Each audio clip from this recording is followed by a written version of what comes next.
बहुत स्वागत है जी सारे विद्यार्थियों का। एक बार फिर हाजिर हाँ और साडे नाल मौजूद ने अमरजीत सिंह कंवर जिहड़े कि ब्रॉडवे इमीग्रेशन के चीफ ने। और अज बहुत बड़ी वीडियो है। इस साल वरे 25 दे विच कनेडा दे विच पीआर नूं लैके किस तरह दी संभावनावां ने, किहड़े-किहड़े विद्यार्थी पीआर हासिल कर सकणगे ते किवें, पिछले साल तो असीं की सबक सीखिया, तमाम पॉइंट्स के उत्ते रोशनी पाउणगे अमरजीत सिंह कंवर। ये 5 साढ़े 5 6 मिनट की वीडियो बहुत महत्वपूर्ण वीडियो है। ए टू Z तुसीं इस वीडियो को जरूर सुनियो। कंवर साहब बहुत स्वागत है। मैं चाहूंगा कि पूरी इंफॉर्मेशन तुसीं अपडेट करो। सो कनाडा 2025 स्टूडेंट्स के लिए क्या रास्ता है कि वो पीआर तक पहुंच सकते हैं। 2025 से पहले 24 के अंदर चेंजेस हुई हैं, तो उससे पहले या 24 तक स्टूडेंट को बहुत हद तक क्लियर होता था कि वहां जाके पीआर कैसे लेनी है। बट अब नए बदले सिस्टम के साथ स्टूडेंट कहीं ना कहीं कंफ्यूज्ड है, या मैं ये कहूँ कि वो डरा हुआ भी है। पेरेंट्स भी डरे हुए हैं बिकॉज उनको समझ नहीं आ रहा कि भाई कनाडा में पीआर पॉसिबल भी है या नहीं है। तो सबसे पहले मैं एक वहम आपका दूर कर दूं कि कनाडा के अंदर जो पीआर प्रोसेस है ना दोस्तों, वो सिर्फ एक तरीके से नहीं। कनाडा के अंदर मल्टीपल प्रोग्राम्स चलते हैं जिनके थ्रू पीआरस ली जाती है।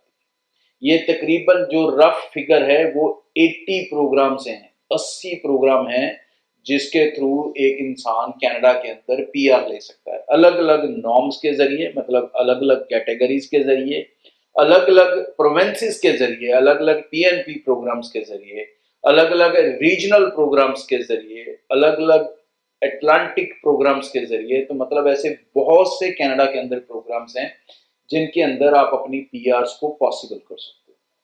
जो स्टूडेंट का रास्ता है, जो हमारी मेजर बातचीत का टॉपिक है, तो स्टूडेंट का रास्ता जो स्टार्टिंग में है ना, वो बड़ा उन्होंने क्लियर कर दिया पहले के मुकाबले। पहले क्या था कि एक स्टूडेंट जाता था, जिसका दिल करता था वो पढ़ता था, जिसका दिल नहीं करता था पढ़ने को, वो अपना वर्क परमिट ले लेता था, और वर्क परमिट लेके वो बाद में साल 1.5 साल के अंदर अपनी पीआर पॉसिबल कर लेता था, या वो फेल हो गया तो भी अपनी पीआर दूसरे वर्क परमिट LMIA के थ्रू पॉसिबल कर लेता था। अब यहाँ पर कनाडा ने चेंज किया है कि जो बच्चे हैं वो ना तो गलत कॉलेजेस में पढ़ने आ सकें और ना ही अपनी पढ़ाई को बीच में छोड़ सकें, ताकि उनको जो फाइनल प्रोडक्ट चाहिए, स्टूडेंट बुलाने का उनका मकसद क्या है कि पढ़े लिखे सिटीजन्स उनको चाहिए, पढ़े लिखे स्किल्ड सिटीजन्स उनको चाहिए।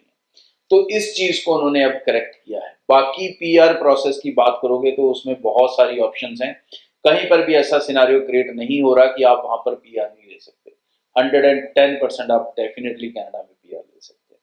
स्टार्टिंग का रूट उन्होंने करेक्ट किया है। अब रूट में क्या करेक्ट किया है? रूट में ये करेक्ट किया है कि अब कौन कौन से कोर्सेज के अंदर पीआर मिलेगी, या कौन कौन सी ट्रेड्स के अंदर आप अपने पीआर के रास्ते पे चल सकते हो, उसको PGWP से कनेक्ट कर दिया पहले, ताकि स्टूडेंट ये वाले कोर्सेज करेगा तो ही PGWP ले सकेगा। अगर वो ये वाले कोर्सेज नहीं करता तो वो PGWP नहीं ले सकता। वो कौन से कोर्सेज हैं?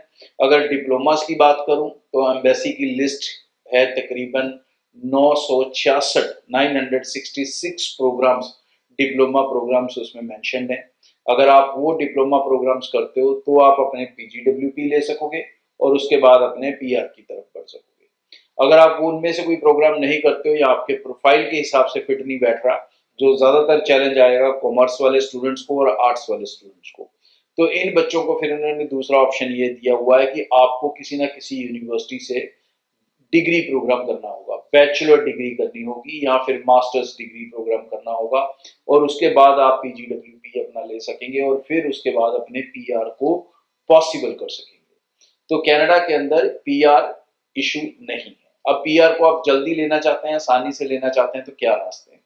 तो उसके अंदर सबसे ज्यादा जो मेरी एडवाइस एक ही है कि ज्यादातर बच्चे जिस रूट से जाते थे या जाते हैं वो टोरंटो को टारगेट करते हैं, ओंटारियो को टारगेट करते हैं। तो उसमें होता क्या है कि आप फेडरल प्रोग्राम के अंदर आ जाते हो, और ओंटारियो का भी जो CRS रैंकिंग स्कोर है वो भी इक्वलेंट टू फेडरल प्रोग्राम चलता रहता है। तो बहुत सारे बच्चे अपने पॉइंट्स जो हैं वो पूरे नहीं कर पाते। तो अब स्टूडेंट्स के लिए बेस्ट रास्ता क्या है? सबसे बेस्ट रास्ता यही है कि आप ओंटारियो को छोड़ दें, या ओंटारियो में जो RNIP प्रोग्राम्स हैं, RNIP जो जो सिटीज काउंट होती हैं, लाइक सॉल्सू मेरी काउंट होती है, तो आप उसमें जा सकते हो। इस तरह से जो तो RNIP के अंदर आती हैं उन सिटीज में आप जा सकते हो अगर ओंटारियो में जाना है। नहीं तो मेरी पर्सनली एडवाइस है कि आप ओंटारियो को छोड़ दें और ओंटारियो के अलावा आप कुछ भी ऑप्ट कर लें।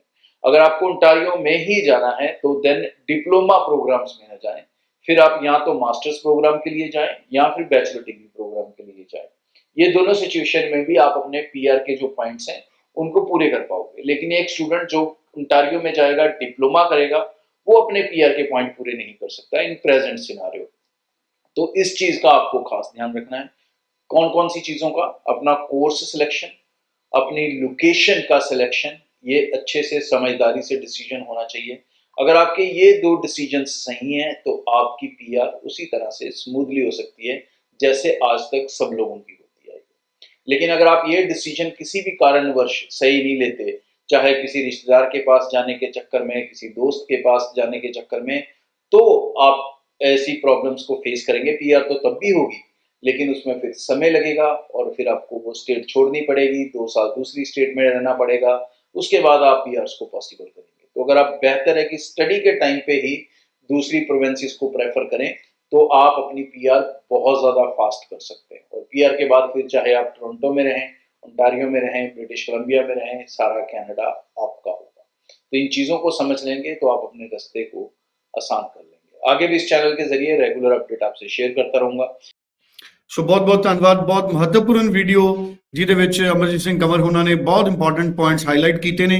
ਸਾਰੇ ਸਟੂਡੈਂਟ 90238 90238 ਤੇ ਕਾਲ ਕਰ ਸਕਦੇ ਨੇ, ਅਮਰਜੀਤ ਸਿੰਘ ਕੰਵਰ ਉਹਨਾਂ ਨਾਲ ਮੁਲਾਕਾਤ ਕਰ ਸਕਦੇ ਨੇ, ਬ੍ਰੌਡਵੇ ਦੇ ਨੇੜੇ ਦੇ ਦਫ਼ਤਰ ਦੇ ਵਿੱਚ ਵਿਜ਼ਿਟ ਕਰ ਸਕਦੇ ਨੇ, ਔਰ ਤੁਸੀਂ ਆਨਲਾਈਨ ਵੀ ਆਪਣੀ ਫਾਈਲ ਮੂਵ ਕਰ ਸਕਦੇ ਹੋ। ਮਈ ਔਰ ਸਤੰਬਰ ਇਨਟੇਕ ਦੇ ਵਿੱਚ ਅਪਲਾਈ ਕਰਨ ਤੋਂ ਪਹਿਲਾਂ ਇੱਕ ਵਾਰ ਅਮਰਜੀਤ ਸਿੰਘ ਕੰਵਰ ਉਹਨਾਂ ਦੇ ਨਾਲ ਜ਼ਰੂਰ ਗੱਲ ਕਰੋ। ਬਹੁਤ ਬਹੁਤ ਧੰਨਵਾਦ।